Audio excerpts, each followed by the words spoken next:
আমাদের সবচেয়ে বড় দুর্বলতা কি? আমাদেরকে প্রায় সময় বিভিন্ন জন কোশ্চেন করে যে আপনার কাছে কি মনে হয় শিবিরের সবচেয়ে বড় দুর্বলতার জায়গাটা কি? তা আমি এটাকে আইডেন্টিফাই করেছি, আসলে আমরা যা এটা আসলে আমরা এখনো পর্যন্ত এই জাতির কাছে তুলে ধরতে পারি না। এটা আমাদের দুর্বলতা, আমরা মেনে নিচ্ছি এটা। বাট আমাদের যে ইন্টারনাল বিউটিগুলো রয়েছে, ইন্টারনাল যে ডেভেলপমেন্টের ইস্যুগুলো রয়েছে, সেটা যদি এই ছাত্র সমাজের কাছে, অভিভাবকদের কাছে যদি তুলে ধরতে পারতাম, তাহলে এই সমাজের ছাত্ররা, অভিভাবকরা তারা নিজেরা তাদের সন্তানদেরকে শিবির হাতে তুলে দিত। আমার বাবা রাজনীতিতে জড়ানো নিষেধ করে অলওয়েজ, আমাকে কোনো ইচ্ছা নাই, কিন্তু জামাত শিবিরের কাজ করার উদ্দেশ্যে আমার ভালো লাগে। আপনারা আল্লাহর পথে চলেন, এই বিষয়টাই সবচেয়ে ভালো লাগে। এখন আপনি দয়া করে এই বিষয়গুলো একটু ক্লিয়ার করবেন, আমার করণীয় কি?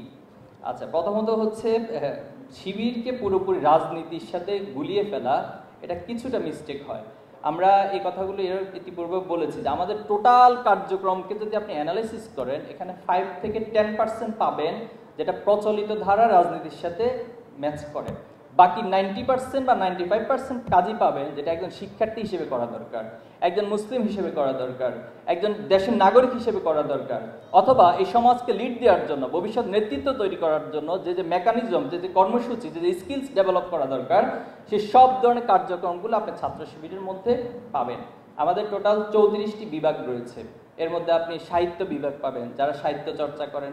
আমাদের প্রত্যেক মাসে প্রায় 15টা সাহিত্য ম্যাগাজিন বের হয়, ইংলিশ, অ্যারাবিক, বেঙ্গলি, বিভিন্ন ভাষা সেটা বের হয়। এবং যারা সেখানে অন্তর্ভুক্ত আছেন তাদের সাহিত্য চর্চার একটা যথেষ্ট সুযোগ রয়েছে। আমাদের প্রকাশনা সামগ্রী রয়েছে প্রায় 300+ বিভিন্ন আইটেমের প্রকাশনা আমরা বের করি। প্রত্যেক বছর আমরা হিউজ সঙ্গে বই পাবলিকেশন করি। আমাদের আন্তর্জাতিক বিভাগ রয়েছে, যারা বিদেশে উচ্চশিক্ষার জন্য যায় তাদেরকে শুধুমাত্র বিদেশে উচ্চশিক্ষা যাওয়াই না, বরং একবারে প্রিপারেশনের শুরু থেকে সেখানে গিয়ে পৌঁছা পর্যন্ত এবং সেখানকার অ্যালামনার সাথে কানেক্ট করে দেওয়া পর্যন্ত এই টোটাল মেকানিজমগুলো আমাদের বিভাগগুলো করে থাকে। আমাদের গবেষণা বিভাগ, এভাবে 34টা বিভাগ দ্বারা একজন শিক্ষার্থীর যেভাবে গড়ে ওঠা দরকার সবগুলো কার্যক্রমই রয়েছে। তা আপনি চাইলে আমাদের এই বিষয়গুলোর সাথে কানেক্ট হতে পারেন এবং এর মধ্যে দিয়ে আপনি নিজেকে ডেভেলপ করতে পারেন। এখানে একটা বিষয় হলো যে প্রচলিত যে একটা ধারা বা একটা কনসেপ্ট দাঁড়িয়ে গেছে ছাত্র রাজনীতি সম্পর্কে। এটা আমরা দেখেছি বিগত সময়ে যারা এখানে ছাত্র রাজনীতি করেছে তারা এক ধরনের কোনো একটা দলে লেজুর ভিত্তি করেছে, অথবা একটা দলকে ক্ষমতায় টিকিয়ে রাখার জন্য যে লাঠিয়াল বাহিনীর ভূমিকা, সেখানে আমরা তাদেরকে সেভাবে অবতীর্ণ হতে দেখেছি। এই যে ছাত্র রাজনীতি কলুষিত করা, এক ধরনের একটা ট্রমা তৈরি করা, এর মধ্য দিয়ে আসলে সব ক্ষেত্রে আমাদের এখনো মনস্তাত্ত্বিকতার মধ্যে শিবিরকে ঠিক একইভাবে দেখছি। তা আশা করছি আমরা এই দৃষ্টিভঙ্গি আস্তে আস্তে চেঞ্জ হবে।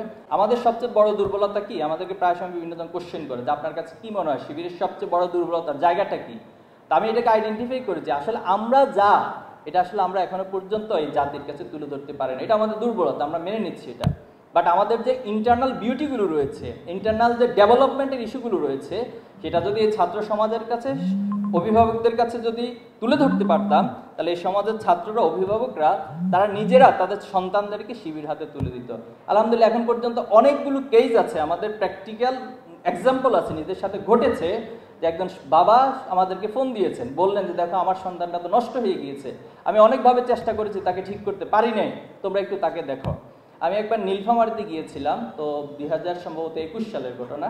তো সেখানে যাওয়ার পর আমাদের সাথী শপথ একটা সিস্টেম রয়েছে, অর্থাৎ অনেকগুলো সিলেবাস, অনেকগুলো ক্রাইটেরিয়া, অনেকগুলো কোয়ালিটি অর্জনের পর একজন ভাইকে সাথী বানানো হয়। তো আমি যখন ওনাকে কোশ্চেন করছিলাম, তো হঠাৎ করে একজনের চেহারা দেখে আমার মাঝে একটু সন্দেহ তৈরি হলো। আপনারা জানেন যে যারা কন্টিনিউয়াসলি ড্রাগ এডিক্টেড তাদের চেহারাটা কিন্তু স্বাভাবিক থাকে না, একটু অস্বাভাবিক হয়ে যায়।